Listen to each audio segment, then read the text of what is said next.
नीतीश शर्मा, ममता बनर्जी जैसी बड़ी नेता, ऐसा नहीं कि कई वर्ष बीत गए सरकार से हटे कि लोग भूल, अभी जुम्मा जुम्मा सरकार से हटे, बहुत समय नहीं बीता क्या, महीना भर भी पूरा नहीं हुआ ममता जी के इस्तीफा को। उसके बाद ये स्थिति हो गई कि जब इतनी बड़ी tallest leader of the Bengal सड़क पर उतरी सत्ता जाने के बाद, तो 600-700 आदमी कुल, 6 विधायक 80 में से। आज ममता बनर्जी का हाथ थाम के चलने वाला कोई आदमी नहीं दिख रहा बड़े कद का। क्यों नीतीश शर्मा?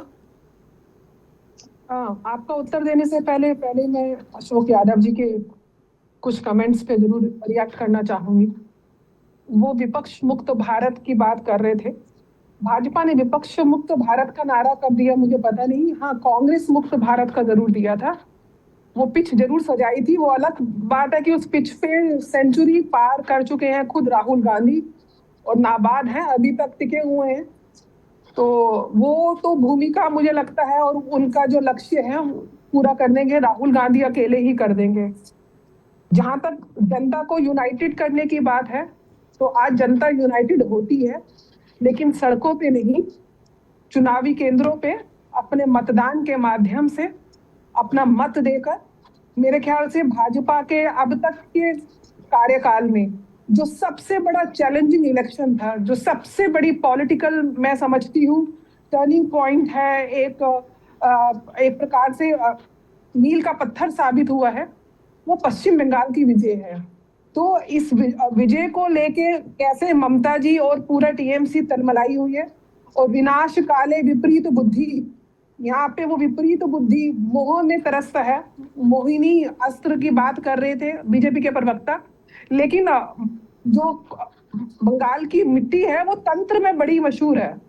तो मुझे लगता है वशीकरण का तंत्र कहीं अभिषेक बैनर्जी ने अपनी ही बुआ पे ना कर दिया हो कि उनकी राजनीतिक विवेकशीलता इतनी खत्म हो चुकी है कि आज पार्टी टूट रही है। जबकि बहुत मैं समझती हूँ एक समय में ममता जी ने बहुत मेहनत से इस पार्टी के अस्तित्व को खड़ा किया था, लेकिन इतिहास दोहराता है। जिस प्रकार से कांग्रेस तोड़ के ममता जी ने अपनी पार्टी बनाई थी, आज वैसे ही उनकी पार्टी टूट रही है। और कांग्रेस के एक तो प्रवक्ता टीएमसी वहाँ वेस्ट बंगाल से पुनः कांग्रेस के साथ मिलन की बात कर रहे हैं।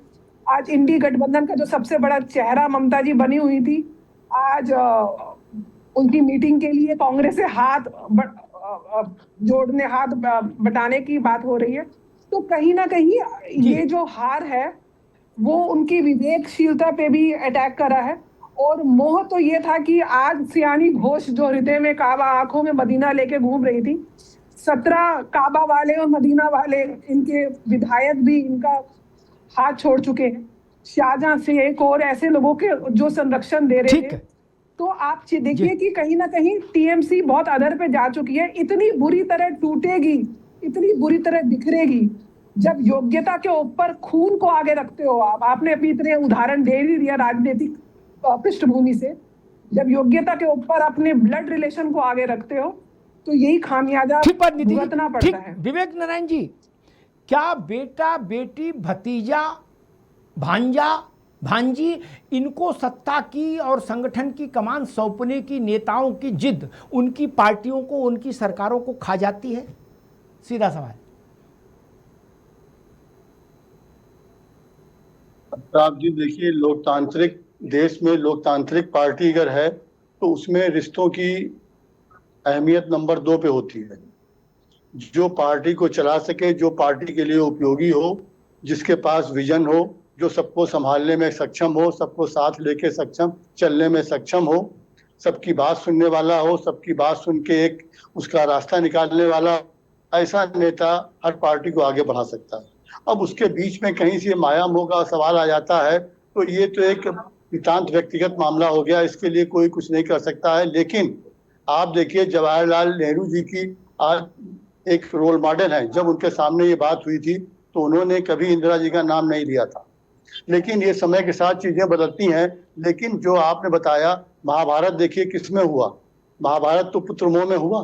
तो ये चीजें होने के बाद में भी सिगरेट की डिब्बी पे लिखा होता है कि स्वास्थ्य के लिए तंबाकू हानिकारक है, लेकिन फिर भी चीजें होती हैं। लेकिन हाँ, उसमें ये फेफड़े की इन फोटो सब में चीजों बनी के होती है। बाद में भी आज जो बात कही लोगों ने हमारे कही कांग्रेस के लिए, तो आज कांग्रेस, अमिताभ जी, आज ये बात आपकी सब सही है, लेकिन आज जरूरत, देश की जरूरत कांग्रेस है। और जिस तरीके से पिछले चुनाव के बाद से कांग्रेस के 99 हमारे सांसद बने, और जिस तरीके से महफूज रहे, जिस तरीके से राहुल गांधी ने मुद्दे उठाए, और ठीक वो सारे के सारे मुद्दे ठीक है एक विवेक डिबेट जी, का विषय ठीक है कि सारे के जी, सारे ठीक सही है, बैठे। ठीक आज देश की युवाओं की, देश की ठीक है जनता का विवेक जी, बहुत आप बड़े ठीक आशा है, का केंद्र बिल्कुल है। बिल्कुल, अभी रुकना लेकिन होगा, अभी रुकना होगा। अशोक जी के पास चलूं। राहुल जी ने 99 सांसद जिताए, ठीक बात है, लेकिन उसके बाद से भगवान के आशीर्वाद से जितने भी विधानसभा चुनाव हुए उनमें सब में कांग्रेस का सुपड़ा साफ हो गया। बोलो सत्यनारायण स्वामी की जय। हुआ ना। हम जब तक माला पहनाने की सोचे राहुल जी को कि लाओ एक गुलाब की माला नहीं गेंदे की ले लो पहनाओ, तब तक विधानसभा का परिणाम आ जाता है किसी राज्य में, फिर माला वापस हो जाती है। कैसे माला पहना दे भैया। खैर अशोक जी, बेटा, बहू, भतीजी, भतीजा, बिटिया, भांजा, दामाद, इनको ही सौंपेंगे बागडोर सत्ता की और पार्टी की। इस जिद में, इस सनक में यानी कितनी पार्टियां और कितनी सरकारें जमी दोज हो गई। सहमत है इस बात से? देखिए अमिताभ जी, हमारा देश लोकतांत्रिक देश है, और अगर इसमें किसी भी रिलेटिव को अगर जनता चुनती है तो वो बुरा बात नहीं है।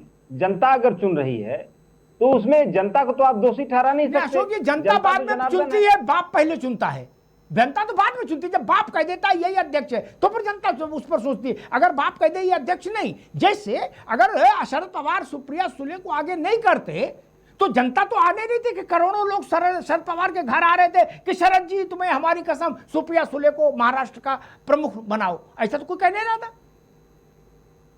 या कभी आपने बंगाल में देखा कि लाखों लोग सड़क पर आ गए, बोले ममता जी अभिषेक भैया को अपनी जगह लाओ, ऐसा किसी ने बोला? आदित्य ठाकरे के लिए कभी 10-5 लाख आदमी महाराष्ट्र में उतरा कि नहीं? बाला साहब के बाद यही है। जनता का नंबर तो बाद में आता अशोक भाई, नहीं, पहले तो नेता ही चुनते हैं। जी देखिए अमिताभ जी, अगर ये क्राइटेरिया अगर आप लागू कर रहे हैं तो मुझे लगता है कि क्या जो आईपीएल चल रहा है, हमारे देश में करोड़ों दर्शक हैं, फैन है क्रिकेट के, लेकिन क्या उन दर्शकों ने जाकर के अमित शाह जी के घर पे चिल्लाया था कि जैसा को आईपीएल का चीफ बनाओ? नहीं चिल्लाया था, बनाए ना।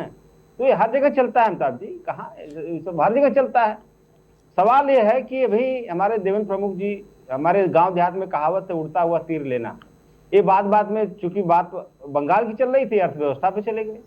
अब मेरा भी दिमाग वैसे ही है, तो मैं कहा भैया अर्थव्यवस्था थोड़ा देख लिया जाए। तो अभी सुरजीत भल्ला हमारे भारत सरकार के जो हाउस होल्ड टेक्निकल जो डिपार्टमेंट के अध्यक्ष थे, उनका एक लेख निकला था इंडियन एक्सप्रेस में 21 मई को दिन, और उन्होंने लिखा कि BJP is winning elections but losing the economy. Bhajpa चुनाव जीत रही है लेकिन देश की अर्थव्यवस्था हार रही है, ठीक, और इसी का परिणाम है कि भारत का रुपया 62.33% नीचे गिर गया। हमारे देश की जो स्थिति है अमिताभ जी, बस 10 सेकंड लूंगा मैं। देखिए पाकिस्तान की करेंसी 1.31% डाउन हुई, सिंगापुर की करेंसी 1% मजबूत हुई। पाकिस्तान से भी तुलना करोगे यादव जी, फिर तो गजब हो जाएगा, गजब कर रहे हो यार। पाकिस्तान से भी तुलना करोगे? खाने को रोटी नहीं वहां है, पीने को पानी नहीं, आदमी का कत्ल किए दे रहा है, आप पाकिस्तान का आंकड़ा लिया है, बताओ। मुझे नंगा घूम रहा पूरा देश नंगा घूम रहा है। तो आप जो है फ्रांस से करिए, इंग्लैंड से करिए, अमेरिका से करिए, अमिताभ जी चाइना से कर रहा हूँ पाकिस्तान की तुलना क्या है? देवेंद्र प्रमुख, पाकिस्तान तो आप जैसे लोगों के लिए बना है। अरे ऑपरेशन सिंदूर भारत में चल रहा है, और तारीफ अखिलेश यादव की पाकिस्तान की लोकसभा में होती है, संसद में होती है।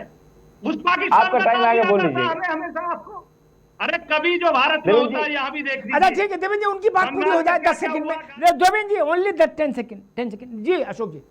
देखिए अमिताभ जी, कोई चुनाव अगर बिना पाकिस्तान के जीत जाए तो बताएं। आज पाकिस्तान कहने पे मिर्ची लग रही इनको। कोई सिंगल चुनाव अगर मोदी जी, योगी जी पाकिस्तान मुसलमान के बिना अगर जीत जाए तो मैं दावा कर रहा हूं कि कोई चुनाव नहीं जीतते हैं आप लोग। आज पाकिस्तान के नाम लेने से कौन सी देश की सबसे तीखी मिर्ची और मिर्ची लग गई? क्यों भैया? पाकिस्तान की जो करेंसी है, मैं गलत बोल गया तो 1.31% बढ़ी है, ग्रोथ है। भारत की करेंसी 6% डाउन हुई है। ठीक है अशोक जी, आप क्यों रुकना नहीं बात होगा। करेंगे ठीक है, पाकिस्तान आप से? रुकना होगा, 10 सेकंड हो गए भैया। लेकिन इस बात से आप गंगा में खड़े हो जाओ और तुलसी का पत्ता हाथ में ले लो, तब भी मैं सहमत नहीं हो सकता। भिखारी, निपट, दरिद्र, आपसी कलह में डूबा हुआ पाकिस्तान, कहां हो महाराज? कुछ तो तर्कपूर्ण बात करो प्रभु। पाकिस्तान को हैसियत है, अब कुछ बचा नहीं, मां हो गया, खेल खत्म हो गया पाकिस्तान का मित्र। किसी दिन सुबह आप टीवी देखोगे तो पता लगेगा 4 नए देश बन गए पाकिस्तान के अंदर।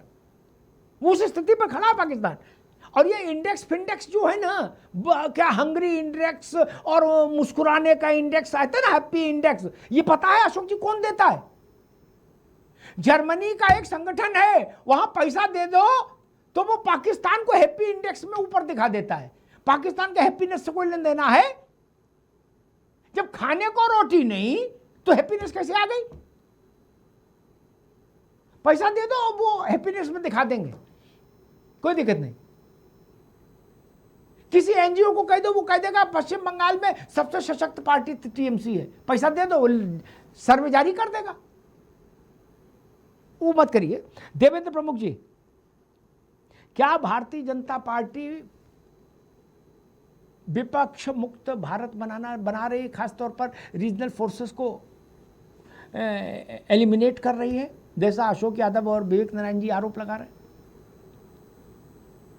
देखिए अमिताभ सर, ये क्वेश्चन क्लियर हो गया। मैं धन्यवाद करता हूँ हमारी बहन बैठी नीति शर्मा, उन्होंने बता दिया कि विपक्ष की बात नहीं थी, वो कांग्रेस की बात थी। हम नहीं, ये तो पूरा देश चाह रहा है भाई, और वो हो रहा है धीरे धीरे सही। विपक्ष तो सब जगह रहा लोकतंत्र में। हम तो ये कहते हैं कि जहां लोकतंत्र भी कमजोर है, विपक्ष वहां भी है, और विपक्ष का हम सम्मान भी करते हैं। विपक्ष का जो काम है उसे करना भी चाहिए, जनता की आवाज। अब अशोक भाई जो है 2 अखबार के पेज लेकर वो भी अमिताभ सर की डिबेट में बैठ गए हैं, और मुझे उस पेज पर घुमाने की या जवाब की बात कर रहे हैं आप, जो है जिस तरीके की। अगर पेज लेकर बैठूंगा मैं, कई घंटे की डिबेट खत्म हो जाएगी भाई। इस प्रदेश को, इस देश को तोड़ने का, जलाने का और जितने काम खड़दू करने का काम सपा का है, शायद ही किसी का हो। और पारिवारिक पार्टी आप लोग बोलते हैं भाई, हम डंके की चोट पर कह रहे हैं भारत में तो पहला नंबर है, और दुनिया में हम कहीं ऐसे नंबर पर होंगे। और अमिताभ सर का काम है क्लियर करा लेना कि जो एक पारिवारिक पार्टी नहीं है, दुनिया की सबसे बड़ी पार्टी है। वो संगठन की पार्टी है, जमीन एक कार्यकर्ता की पार्टी है। बूथ से लेकर राष्ट्रीय अध्यक्ष तक कब किसका नंबर आ जाए, ऐसे विश्वास की पार्टी है। जो विश्वास पार्टी का है वही जनता में गया सीधा। उसका परिणाम है कि आज हम तीसरी बार हैं। सूपड़ा साफ हम इसलिए कर रहे हैं सर, बार बार मैं कहता हूं कि जनता का विश्वास जो है वो अथाह है। एक भी विपक्ष के पास ऐसा नेता नहीं कि जो ये कह दे कि मैं बेदाग हूं और मैं मोदी जी को चैलेंज करता हूं, मैं योगी जी को चैलेंज करता हूं। सड़कों पर चाहे वो सपा हो, चाहे वो बसपा हो, चाहे वो कांग्रेस हो, चाहे कोई भी हो, छोटे से छोटा दल भी हो, वो भी उत्तर प्रदेश का पीडीए है, 69,000 शिक्षक भर्ती वाला, करोड़ की ये उत्तर प्रदेश का पीडीए सड़कों पर रेंग रहा है अपनी नौकरी के लिए, अपनी आरक्षण को लेकर के। बोलकर बता रहे हैं ये योगी सरकार का, योगी सरकार का ये जो है इनाम है हमारे पीडीए के लिए। हमारा पीडीए आज सड़कों पर रेंग रहा है अपनी नौकरी बचाने के लिए, अपना आरक्षण बचाने के लिए। 69,000 शिक्षक भर्ती के लोग सड़कों पर कीड़े मकोड़ों की तरह रेंग रहे हैं। और शर्म आनी चाहिए आपको। आप हिंदू की बात करते हैं, सम्मान को पहुंचा गए हैं। 24 की बात करते हैं हिंदू है कि नहीं, उस 24 में और जीरो टॉलरेंस, जीरो टॉलरेंस। भाई देखिए, कि कैसे टुकड़े साफ होता है, जो है 27 से पहले क्लियर कर देंगे। ऊपर मोबाइल टावर पर चढ़ के अपने 3 साल के बच्चे के साथ जान देने जा रही थी। उसके बलात्कारियों को आपके लोग बचा रहे हैं, उसके बलात्कारी को गिरफ्तारी नहीं हो रही है। गोंडा की घटना है, ये योगी सरकार का ऑर्डर है, ये लॉ एंड ऑर्डर योगी सरकार का है, ये राज था। आप यही लॉ एंड ऑर्डर योगी सरकार का है। अरे आप शर्म आनी चाहिए आप लोगों को।